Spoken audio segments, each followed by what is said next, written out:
it's really easy and it's really fun to do. So this is what the trick looks like. Also, I do want to point out that I am using a different deck, and I'm planning to use a different deck every month. So I don't know, it's just something fun, just to keep the channel a little bit more interesting.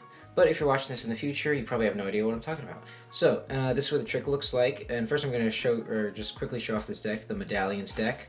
This is what the tuck box looks like. The inside is just black. I just have a couple extra cards in there. I'll set that off to the side. And this is what the back design looks like. It's pretty cool. This is what everything else looks like. We got a cool ace of spades there. I like the face cards. They're a little bit different. Other than that, that's pretty much it. If you want to see all the other decks I own, you can look at my deck collection video. And yeah, so enough talk. This is what the trick looks like. Okay, so we'll have the spectator choose any card in the deck. Let's say they choose this card right here. Say, all right, we'll go ahead and show it to you. It is the 2 of clubs. We'll go ahead and take the 2, place it somewhere in the middle. Doesn't have to be exact. And then I tell the spectator, I'm going to cut the deck roughly in half. Doesn't really have to be perfect, as you can see. And I would ask them, which half do they want? Do you want the one on my right hand or the one on my left hand? Let's say we'll just take the one in your left hand. So this would be mine. And say, so perfect. We're going to do sort of a follow the leader type of thing. Basically, I'm going to do something and then you're going to mimic me. All right? So first, we'll take off about half of the cards from our pile, and they'll do roughly the same. And then I'll say, I'll put my half on your pile and you put your half on my pile. So we just kind of shuffle the cards a little bit. And now what we would do is I would ask them, just take the top 4 cards and just deal them down like this. Then set the rest of your remaining cards aside. And they would do the same. They would deal the top 4 cards, and they could just set theirs on top of mine because we don't need this anymore. And I'd say perfect, because now what we're going to do is we're going to choose like roughly 2 of these cards. We'll just take the top 2. Doesn't really matter what they are. We could look at them, but we're just going to throw them away. And they would do the same thing. All right. So now we have 4 cards left. Now at this point, I've been making all the decisions, but I'm going to tell the spectator, well, now you're going to make a decision. You're going to make 2 decisions, all right? Because you're going to tap 2 of these 4 cards. And they say they want this one and they want this one. So they tap these 2 cards. And I say, all right, we'll take these cards and we'll just set them off to the side like that. Now we have 2 cards left. I'd say just tap one of them. This will be your final decision.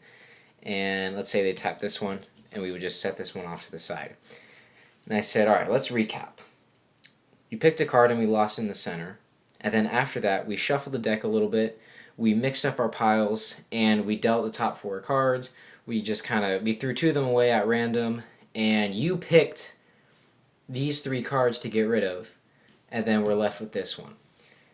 Your card was the 2 of clubs. The 1 card we have left, the 2 of clubs. Now you're probably thinking, that was a pretty cool trick, but what if I had chosen one of these 3 cards? Well, obviously the trick wouldn't be the same, but you wouldn't have been that far off. And that's the trick, guys. I hope you like it, and stick around for the tutorial. Okay, guys, so for this trick, you're going to need a deck of cards, and that is it. You might also need a table. So basically, this trick has a very simple setup, but it's really, really powerful. It's a trick I made up, actually, so you won't find this anywhere else. You won't find this exact trick anywhere else, all right? So what it involves is you're just going to choose any 4 of a kind. This could really be any 4 of a kind. I'm just using the 4 2s, completely random. All right. Now, what you're going to do is you're going to choose which of the 4 of a kind, or in this case, the 4 2s. You're going to choose which 2 do you want the spectator to pick. I chose the 2 of clubs. All right. Then what you're going to do is you're going to take a random 2, place it underneath your forced card, and then you're going to place that on top of the deck. So we have their forced card, and then another 2 underneath it, or whatever 4 of a kind you're using.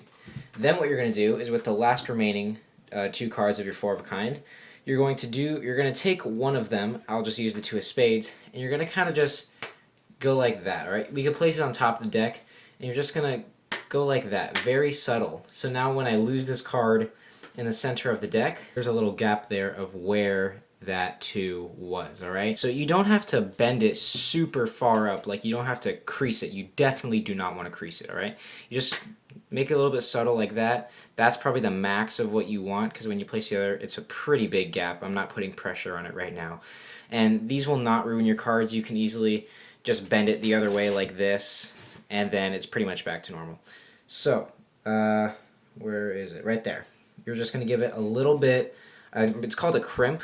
It's just a corner crimp like that. So you'll take the last remaining 2 and just place it underneath, not on top, underneath of your crimped cards. Now we'll just say we're using the 4 2s. You have their selection, the 2 of clubs.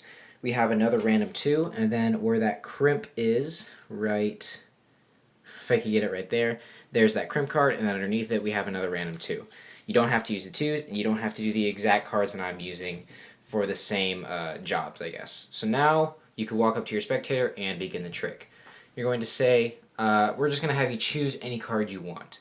Now, there is a chance that they're going to choose one of those 2 2s in the middle, or the top 2 on top, and you do not want that to happen. How to avoid the cards on top, you could just kind of block push over a couple cards. That's obviously exaggerated, but it would probably be something like this, and you kind of want to gesture the center towards them.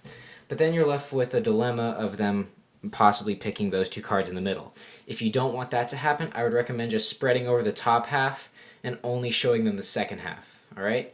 But even if you show them the whole deck, it's very unlikely that they'll pick one of the cards that you do not want them to. So once they select a card, it's random. Let's say it's the 10 of hearts.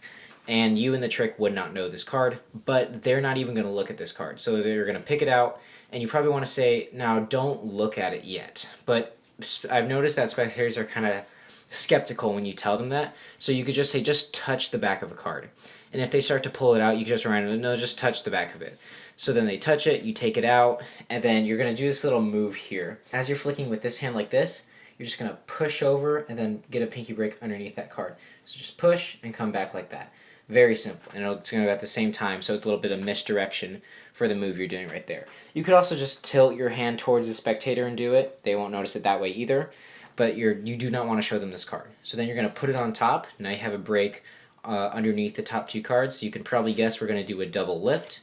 How to do that is you're just going to grab the bottom corner, flip over these 2 cards, it's a double, flip over these 2 cards as 1, that's all you're doing, and then you want to square it back up by pushing down on the top, which makes that back corner go up, then push it in, so now you have an automatic pinky break, and then flip it back over, and you're going to say, now we're going to lose your card, the 2 of clubs in the center, when really it's an indifferent card or a random card.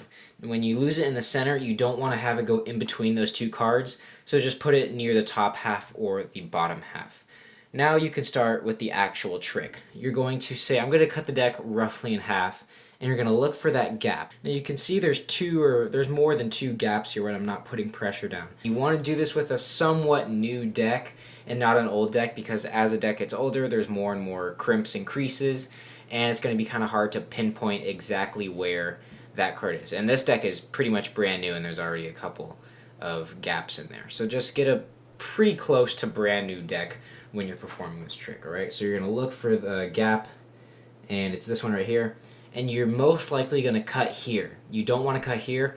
You want to cut 1 card after, okay? So if you do cut to your crimped card, just quickly drop that one on this half right here. If I can hold these cards, oh my gosh. So when you're going to come back here, just drop this card like that, and it'll look like nothing happened. And you're going to say, now we have 2 halves here, which one do you want? Honestly, this is a free choice.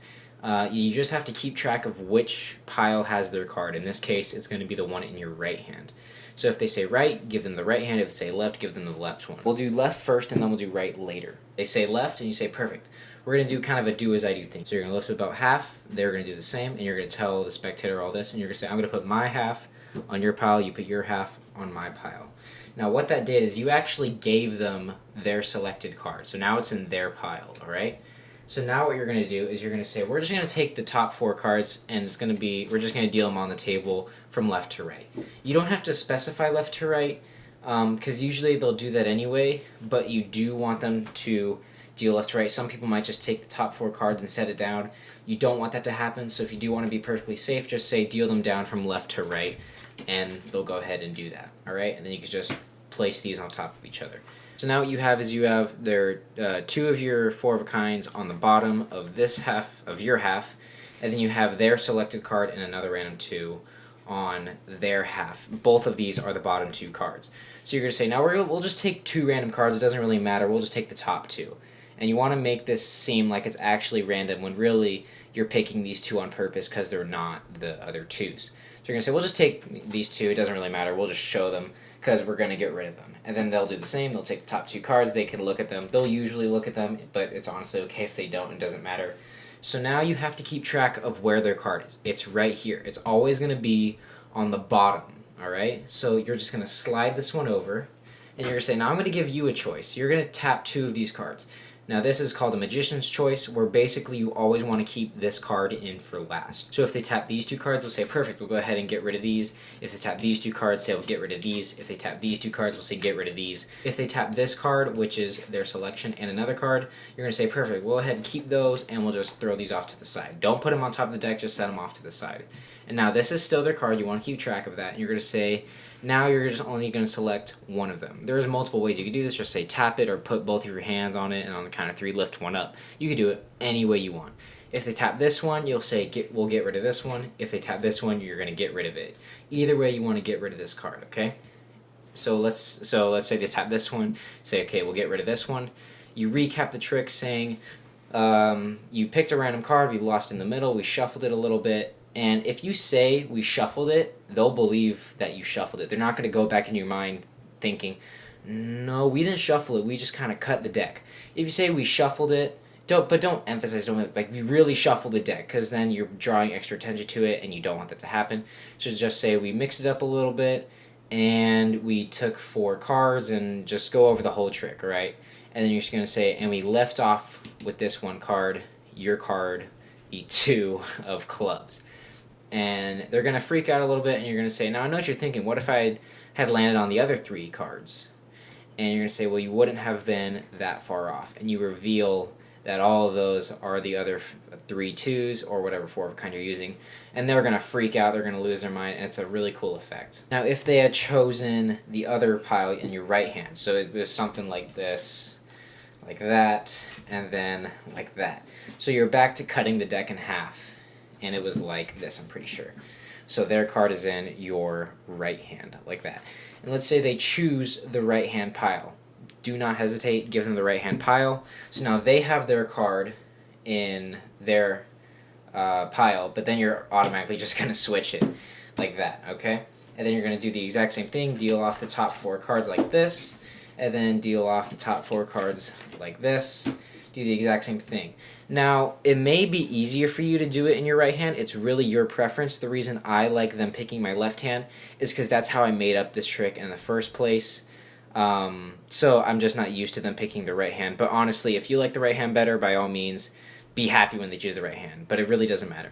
Because either way, their card is going to be the bottom card. If they chose the right hand, then it's going to end up being this card. If they chose the left hand, it's going to end up being that card.